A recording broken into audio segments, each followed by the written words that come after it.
कहिया ले आइब रौरा घरावा की बोली का विचार बाटे जी। कहिया ले आइब रौरा घरावा की बोली का विचार बाटे जी। सैया जल्दी छुट्टी लेके रौरा आई कि नया समाचार बाटे जी।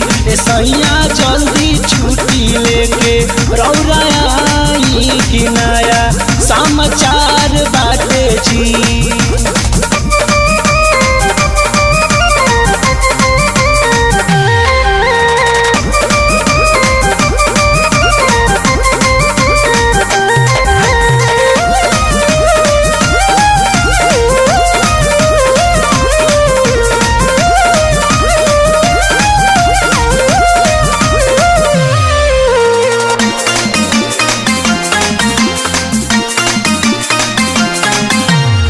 हमरा रौरा प्यार के पहला हवे ई निशानी जी।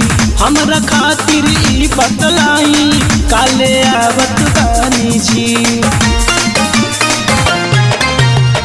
हमरा रौरा प्यार के पहला हवे ई निशानी जी। हमरा खातिर ई बतलाई काले आवत बानी जी। घर भर मनाई त्योहारावा की खुश परिवार बाटे जी। घर भर मनाई त्योहारावा की खुश परिवार बाटे जी। सैया जल्दी छुट्टी लेके रौरा आई कि नया समाचार बाटे जी। सैया जल्दी छुट्टी लेके रौरा आई कि नया समाचार बाटे जी।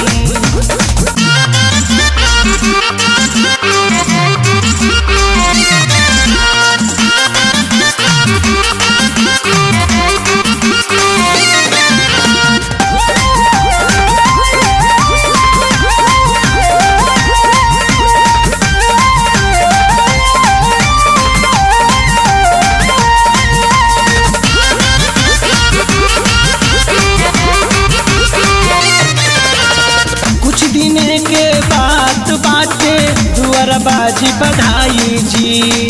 कहत रहली ननदो सोहर गावे गायक आई जी। कुछ दिन के बात बाटे दुआर बाजी बधाई जी। कहत रहली ननदो सोहर गावे गायक आई जी। सजियापन पूरा घर दुआरावा की सोभे तैयार बाटे जी। सजियापन पूरा घर दुआरावा की सोभे तैयार बाटे जी।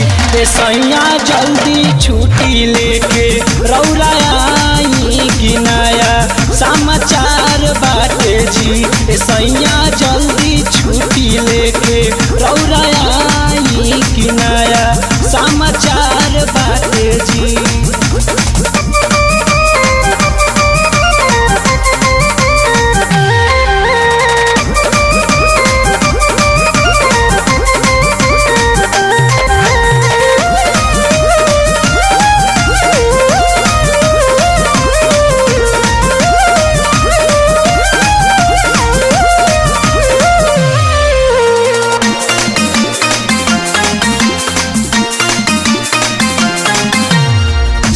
पिया बात के बुझी भेजा जन चलाई जी।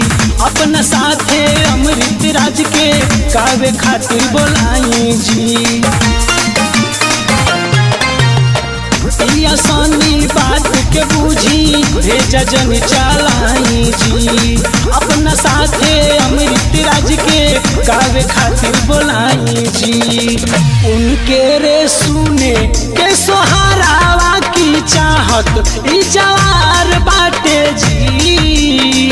उनके रे सुने के सोहारावा की चाहत ई जवार बाटे जी। सैया जल्दी छुट्टी लेके रौरा आई कि नया समाचार बाटे जी। सैया जल्दी छुट्टी लेके रौरा आई जी।